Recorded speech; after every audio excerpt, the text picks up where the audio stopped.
The following is a paid presentation by Siniard Law Injury Attorneys, paid for by Siniard Law Injury Attorneys.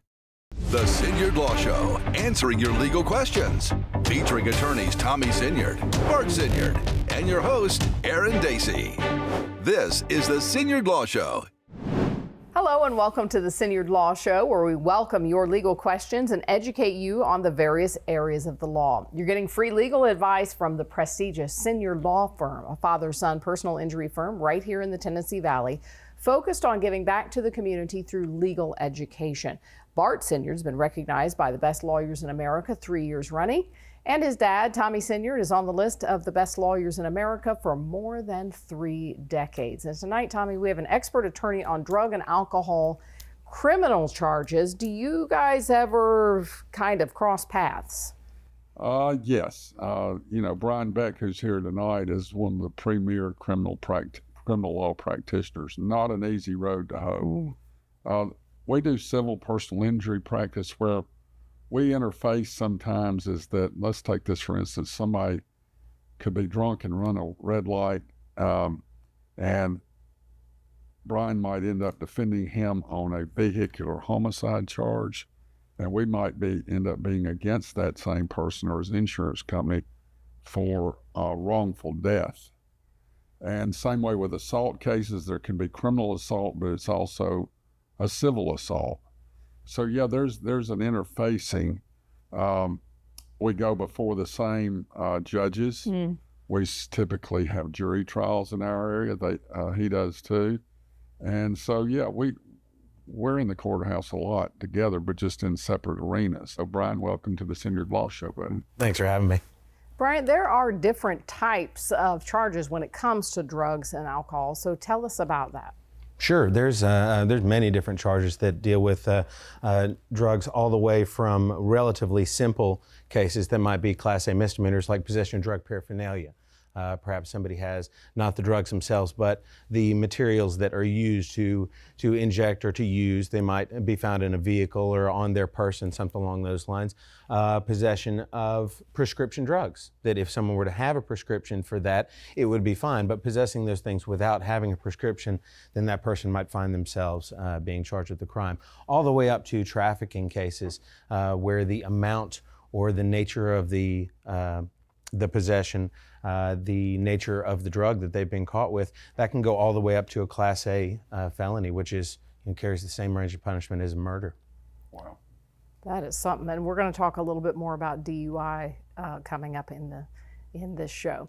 So we appreciate you being here, and Tommy, thank you. We invite you to submit your legal questions. Call us at 844-7000-LAW and leave us a voicemail, or you can email us at questions@siniardlaw.com. Now to our legal tip of the week. What should you do if you're approached by law enforcement and you may be doing something illegal? I'd say first and foremost, be polite. Run. Be polite, especially if you feel that you have some sort of liability. You've heard the turn of phrase, you catch more flies with honey.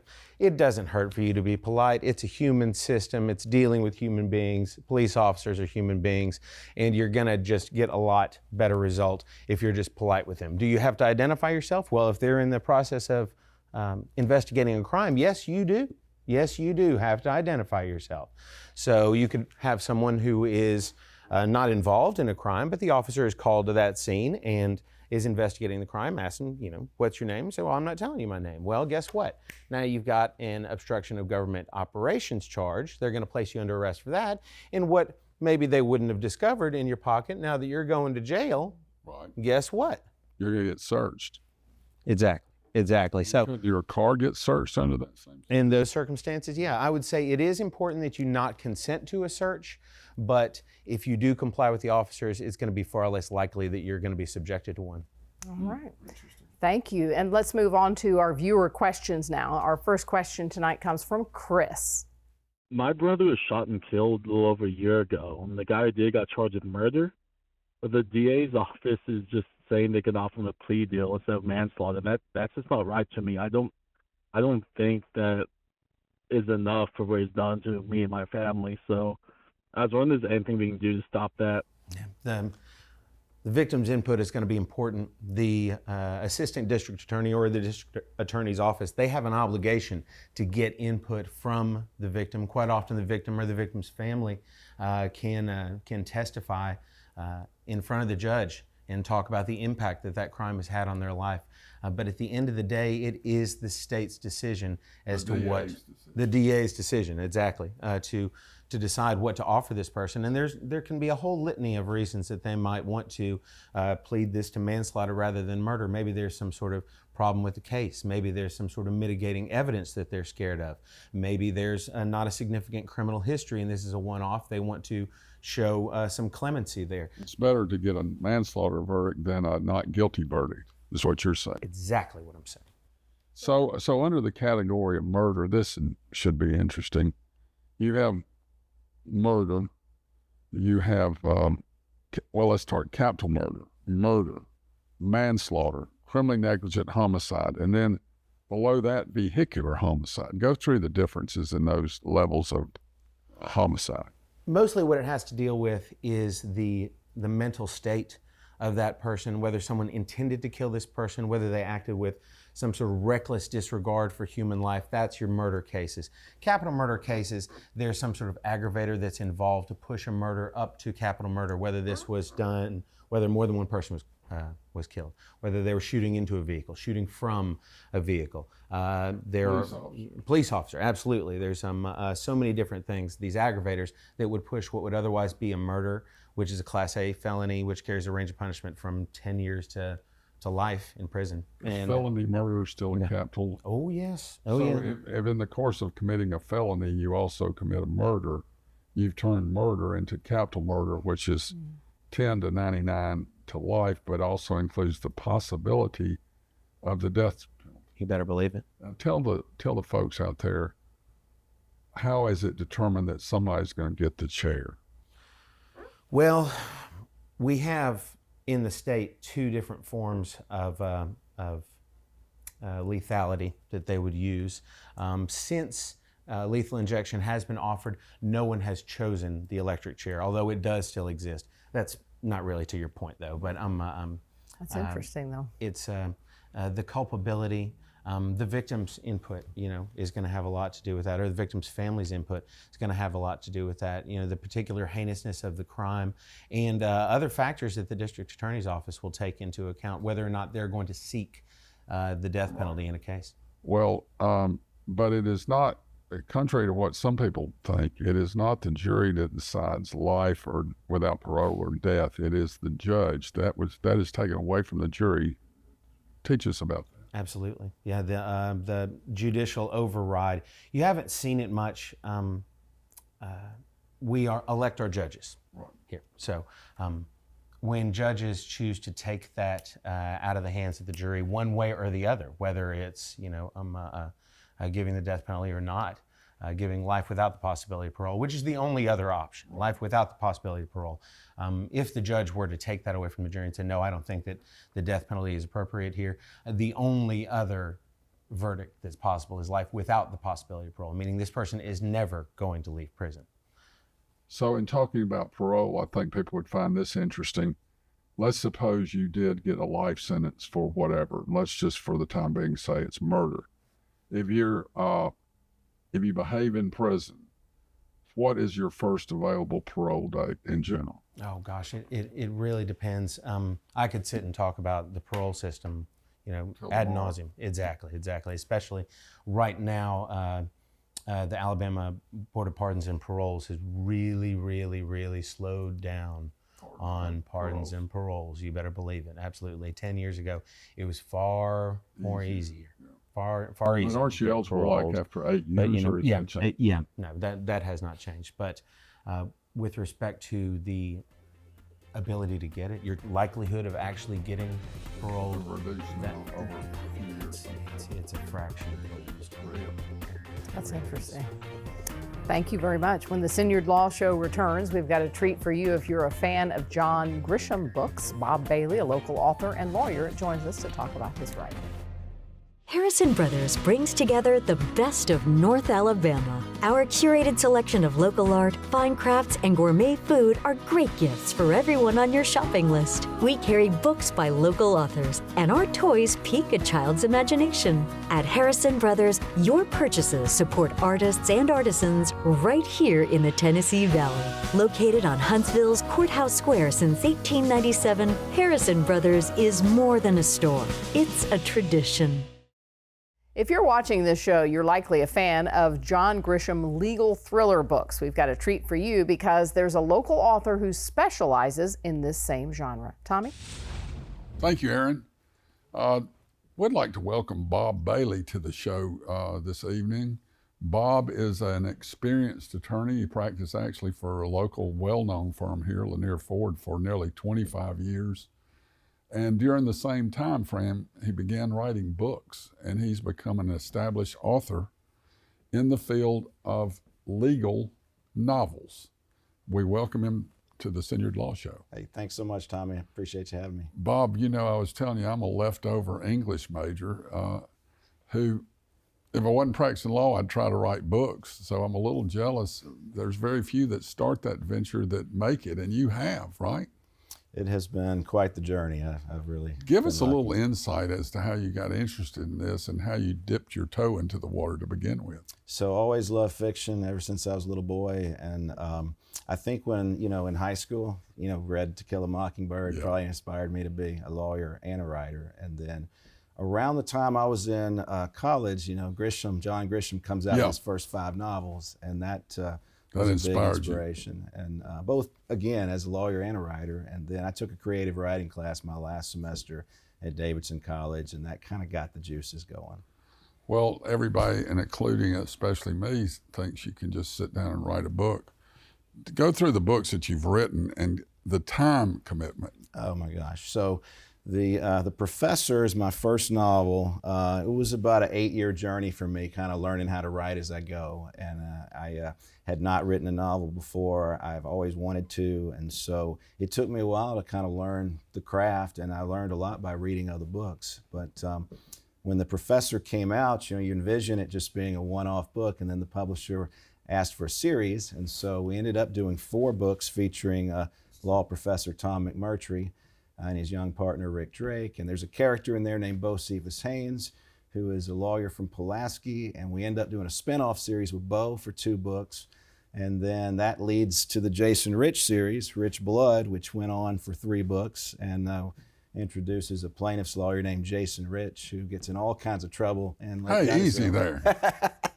And then my last book, The Boomerang, came out last year, and it's kind of a political type thriller, Cure for Cancer thriller. And I also have a inspirational novel, The Golfer's Carol, that I wrote after my dad died. Oh, wow. Yeah. So no regrets. And you've left the practice of law, except for you do mediations. Tell us what that encompasses. So yes, I practiced until January of 2024. Was a full-time writer for the last year, but I became a registered mediator when I was practicing, and recently joined Schreiber ADR, which is a statewide mediation group. And that mediation is where you kind of work with the parties and try to help them settle their cases. Right. And it's really a fun kind of process where you can have that rare, sort of happy ending in a lawsuit where the plaintiffs and the defendants are both kind of satisfied, and they have certainty and closure over the result. And it's so unpredictable, as you know, taking cases to juries, and it's a way for the case to be settled and parties have control over. Yeah, we do a lot of mediations, as you know, and we found it to be a great tool to get to the finish line without all the question marks. Right. So you are married and have 3 children. I'm married. My wife, Dixie, and I have 3 kids. Jimmy is at college at Alabama. Bobby's sophomore at TCU, and then Allie's in the 8th grade. Wow. Yeah. So no regrets with your writing career. No. Besides writing and dipping your feet into mediation, what are your other hobbies or sidelines? So that doesn't leave a whole lot for No, much it else. doesn't. I love being around my family. I used to love playing golf, and I still love playing. I just don't get to play as much as I used to. But I do enjoy being outside and hanging out with So kids. just out of curiosity, when you started your first book, The Professor, did that help you build a template for books going forward? It did, and so you kind of learn by doing. And my issue when I was writing The Professor is the book was too long. I had, my first draft was like 800 pages long. Wow. And, Stephen King can write a book that long and have it sold, but as a debut author, publishers just won't buy one that long. Cut to the chase. And so I learned how to kind of, develop the character while moving the plot, and that was the big learning curve for me. And once I did that, we went out and were able to get a publishing deal. Well, and it was wildly successful, which is rare for authors, isn't it? So it is. I've been very fortunate. Collectively, the Boomerang's my 11th book, and the books have sold over 1 million copies. Wow. I think my mom's only bought about 100,000. So I still think we're net 1 million. That's great. And so you're making a living as an author. Really, the Schreiber ADR mediation's a sideline. Well, I guess you could say that. It really has been a very nice addition supplement and stimulant to what I'm doing, and I would like to do more and more of it because it's so. I have a stepson that's an artist. I said, you just ought to sit down every day and do a piece of artwork and then sell it. And he said, it just has to come to me. I can't do it on a regimented basis. Do you find yourself in that same quagmire as an author? Occasionally I'll get stumped, but normally what happens to me, it's almost like a procrastination technique. But when I'm writing the current book, I'll start thinking about another book idea. And that book idea will sound really cool, and it'll be hard to kind of finish the book I'm working on. Right. So more creative juices are flowing on something new. This becomes more mundane. It helps to write down the new idea, but then kind of have the discipline to go back. What was your area of practice for your 25 years at Lanier Ford? So I did quite a bit of medical malpractice work from the defense side, representing hospitals, doctors, nurses when they were sued for malpractice, and then out of that, I also did some premises slip and fall cases, some car wreck cases, contract cases, just a lot of just basic civil litigation, but I would say my emphasis was probably in the professional liability. Did you like practicing law, or you just tolerated it? I liked practicing law. I love the trial work and being in front of a jury. There's a lot of synergy between writing novels and trying cases. The storytelling aspect of it is very similar, and so I love that part of it. There is a grind to practicing law, and it is difficult to do both at the same time. What's the next book in the lineup? So the next book is The Mediator. It'll come out next May. I didn't intend to be a method writer, but it seems to be happening. And it will be set here in Huntsville, and we'll have this high-powered divorce mediation where the mediator's kind of caught in this impossible situation. Well, as in all divorce cases. Bob, thank you for being on the Siniard Law Show. Tommy. Yes, sir. Godspeed with your future work. Appreciate that. Thank you, Tommy. When the Siniard Law Show returns, we'll get to more of your legal questions, and we'll tell you how you can sign up for the Siniard Law Firm's free monthly newsletter. I got sandwiched between an 18-wheeler and a truck. During the accident, I lost my left leg. I chose Siniard Law because my granddad knew they had a great reputation. They were very knowledgeable. They were very sweet. We had a connection. They pretty much treated us like family. I would definitely recommend Siniard Law because they are caring and they will help you get what you deserve. If you've been injured, call Siniard Law. Welcome back to the Siniard Law Show. A quick reminder for all of our viewers, if you'd like to sign up for Siniard Law's newsletter, which provides free monthly legal tips, just scan the QR code or be sure to sign up at siniardlaw.com. Now let's get back to you, our viewers, and your questions. We have an email from Lakeisha. She says, my son was arrested for a felony drug charge. There's no way we can afford a lawyer for this. How does it work getting him a court-appointed lawyer? A court-appointed attorney who does criminal work would be said to do indigent defense, all right? And there are 3 different ways. You've heard in all the police shows where they say, if you can't afford an attorney, the state will provide one for you free of charge. Well, there's 3 different ways that exists in this country, and we actually have all 3 of them here in Madison County.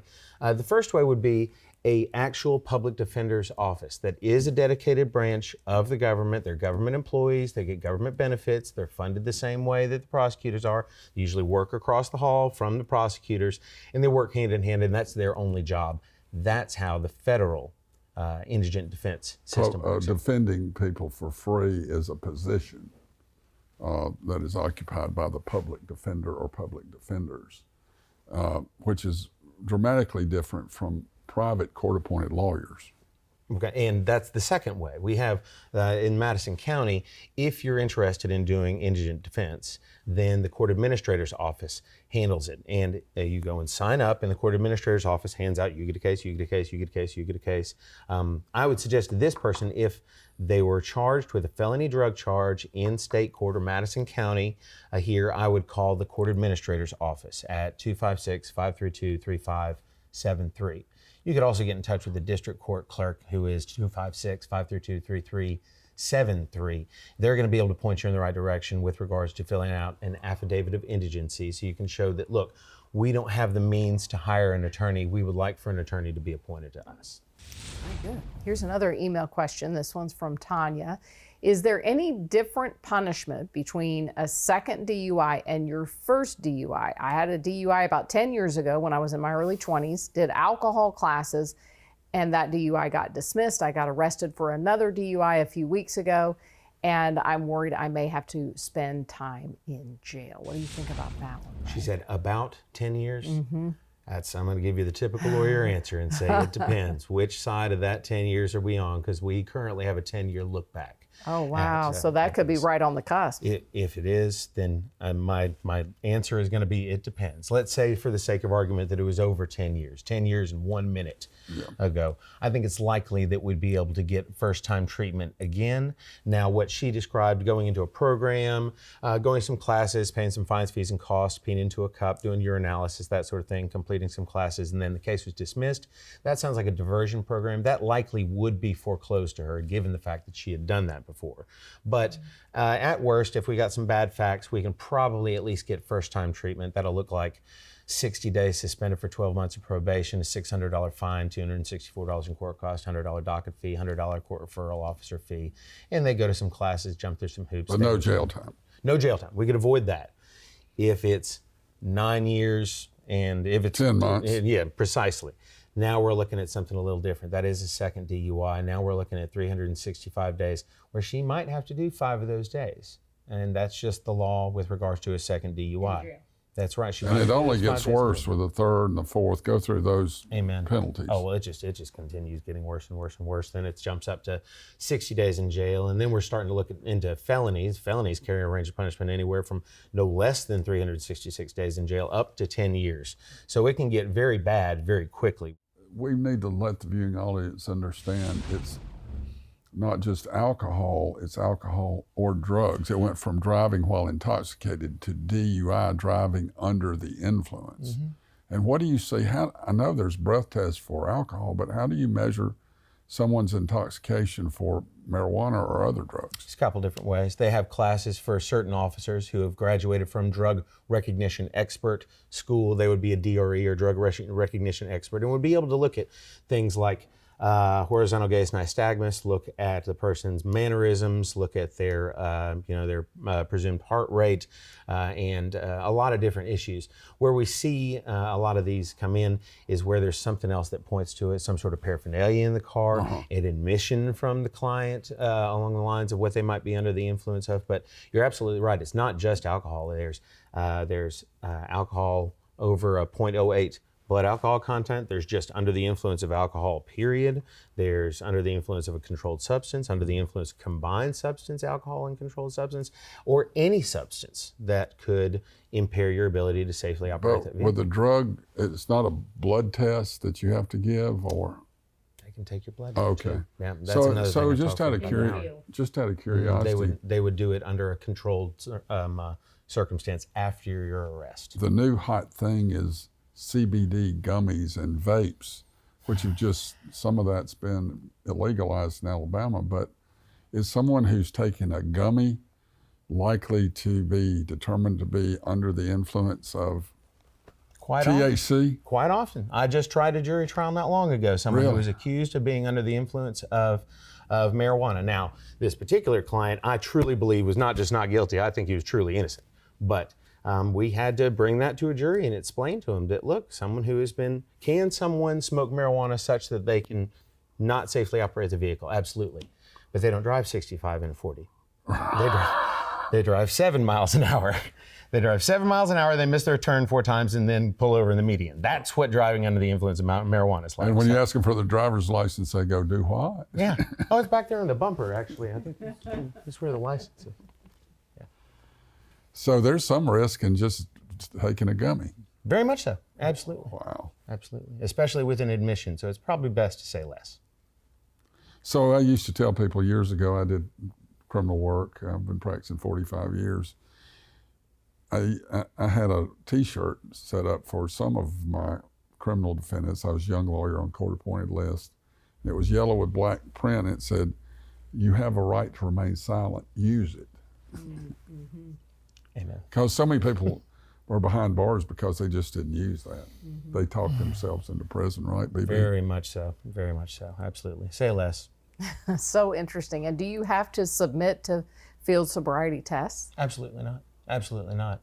The police officers are permitted to tell you that you are compelled to do that, or you blow into this thing. Now, when you got your license, you already agreed to blow into this, right. So blow in it. You don't have to blow in anything. You don't have to do field sobriety tests. You have the right to remain silent. Right. So if you think that now, there's when somebody's there's a DUI situation and the person refuses to blow, there is some consequences to that for the breath test. Tell us about that. Can be, absolutely. The administrative suspension of your driver's license. Under Alabama law, there's 2 different ways that they can suspend your driver's license in connection with a DUI. Criminal suspension is only after you're found guilty, admitted that you're guilty, entered into a plea deal, entered into a diversion program under some circumstances. That's not what I'm talking about. If you refuse to give a breath sample, then they could administratively suspend your driver's license prior to you even being found guilty of the underlying crime. It's it's administrative law versus criminal law. Precisely. And the administrative leg of it is they can suspend your license for how long, Brian? 90 days usually right out of the gate, but it can be more if you've had this. And the consequences of driving on a suspended license is what? City of Huntsville, you could get up to 180 days. I typically see 5 to 15 when I'm doing pleas, though. That's pretty substantial. Yep. 1 day in jail, people can't fathom. They view prison like the TV prisons where they've got an art easel and magazines, and they've got a field where they go out and lift weights and play volleyball. That is an illusion. In the Madison County Jail, there are 12 bunk beds with no mattress and no pillow and a silver potty in the middle. It's cold every day of the year. I'm there 5 days a week. Wow. Not a place we want to be. So 1 day in prison is a lot more than people realize. All right. Well, thank you so much, Brian Beck. We appreciate it. And Tommy, as always, fascinating. Absolutely. Good to see you. Good to see you. We appreciate all this information about drug and alcohol charges. And next week, we're talking about child custody cases with Tommy and guest attorney Kobe Boswell. We look forward to hearing from you, our viewers, with your questions about child custody or any other legal topic you'd like for the attorneys to tackle. You can email us at questions@siniardlaw.com or call our voicemail line at 844-7000-LAW. Thanks for joining us.